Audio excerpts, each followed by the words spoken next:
Certa vez eu estava conversando com a irmã na rua e a gente estava falando acerca de questões espirituais, como por exemplo o fato da consagração, do jejum, da oração, coisas relativas a isso. E a irmã, ela falou para mim o seguinte: o meu marido é o diabo. Aí eu falei: o seu marido é o diabo, irmã? Mas por quê? Ela falou: porque quando eu estou em jejum, de madrugada ele fica me perturbando para fazer aquelas coisas. Aí eu falei assim com a irmã: mas a irmã falou com o seu marido que você estava em jejum? Ela falou: não. É complicado, irmão. Ela jejua, ela faz um propósito de ficar em jejum, e por isso, quando ela vai dormir, o marido sem saber de nada, e pelo fato de o marido querer ter relações com ela, ela chama ele de demônio. Porque na mente dela, o diabo está usando o marido para tentar ela quando ela está em jejum. Querido, é esse o problema de às vezes as pessoas ouvirem as coisas e engolir tudo que é falado sem examinar a palavra de Deus. Vamos para a Bíblia, vamos entender o que a palavra do Senhor fala sobre isso.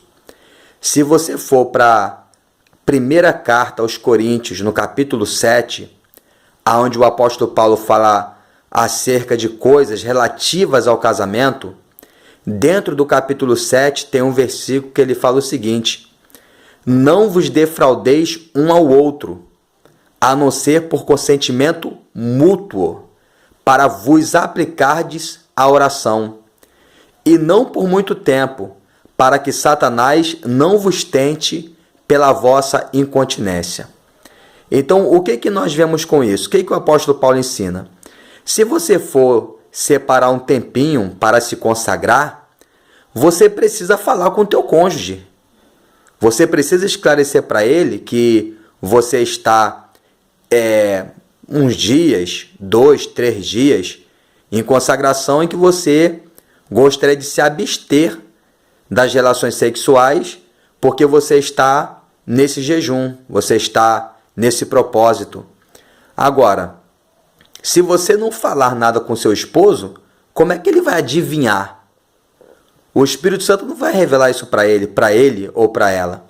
Então, amados, vamos analisar as coisas à luz da palavra de Deus, para que a gente não use de ignorância e acabamos por, de alguma forma, causar desconforto em nosso casamento. Então, aquela irmã, por ouvir isso, e na época que ela falou, eu escutava muitas pessoas falando acerca desse respeito, que quando você está em jejum, ninguém pode saber, né? Ninguém pode saber, senão vai estragar o propósito.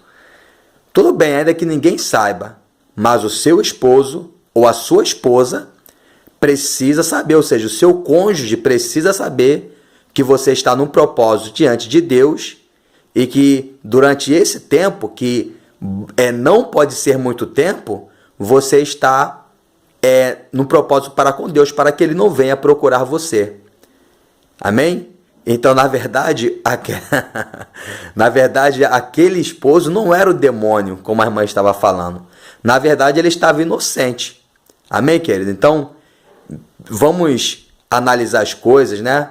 Vamos pensar naquilo que nós ouvimos. Por isso que é importante a gente ponderar tudo aquilo que nós escutamos. Amém? Colocar tudo à luz da palavra de Deus, para que nós não venhamos agir de ignorância. Senão vamos acabar virando repetidores de informações. Então, vou repetir aqui que o apóstolo Paulo falou, né? Que não vos defraudeis um ao outro, a não ser por consentimento mútuo. Ou seja, tem que estar de acordo e com entendimento de ambos.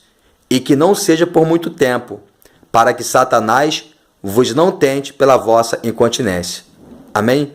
Que Deus abençoe a sua vida nessa noite, em nome de Jesus.